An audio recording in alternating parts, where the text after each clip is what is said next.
trapped in E-space forever. Whatever will they do? Good morning, Lucy. Welcome to the Time Treadmill. I'm Ron, and these are my sweaty thoughts about Doctor Who.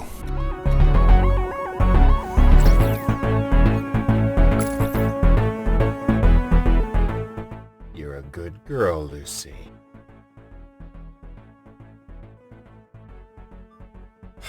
So, yes, Lucy is in the booth with me today.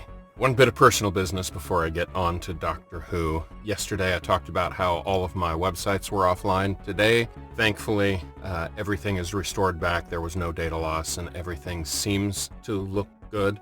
But frankly, I am not at all impressed with how my web hosting provider handled any of this. And I'm seriously considering moving everything to a new web host. So, we'll see. Perhaps that'll be a project for over the Christmas holidays.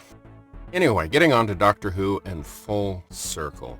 I love this story. As much as I hate Adric, I genuinely love this story. The structure of it is fantastic. The big idea behind it, spoilers for a 40-year-old story, is that the title gives everything away from the start, if you know what it means. This starliner crash-landed on the planet Alzarius, trapped inside E-space. It's populated by people who have been doing slow maintenance on the spacecraft in order to get it back into launch-worthy condition, so that they can leave Alzarius and return to their homeworld. Except that Alzarius is their homeworld. The starliner crashed there not 40 generations ago, but 4,000 generations ago.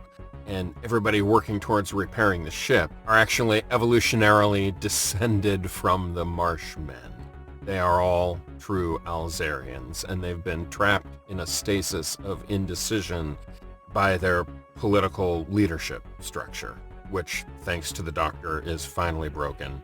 And at the end of the story, the ship actually leaves Alzarius, and all the humanoid Alzarians are off on their first grand adventure as a species. It's a great, great story. It's a classic Doctor Who mystery to solve, and ultimately, like some of the best Doctor Who stories, the bad guys aren't even the bad guys. The real enemy is ignorance. And that is, if anything, the hallmark of this show and why I love it so much. So that wraps up Full Circle. Tomorrow I move on to State of Decay with another great, great concept behind it. And vampires. But I'll get to that tomorrow. I'll see you then.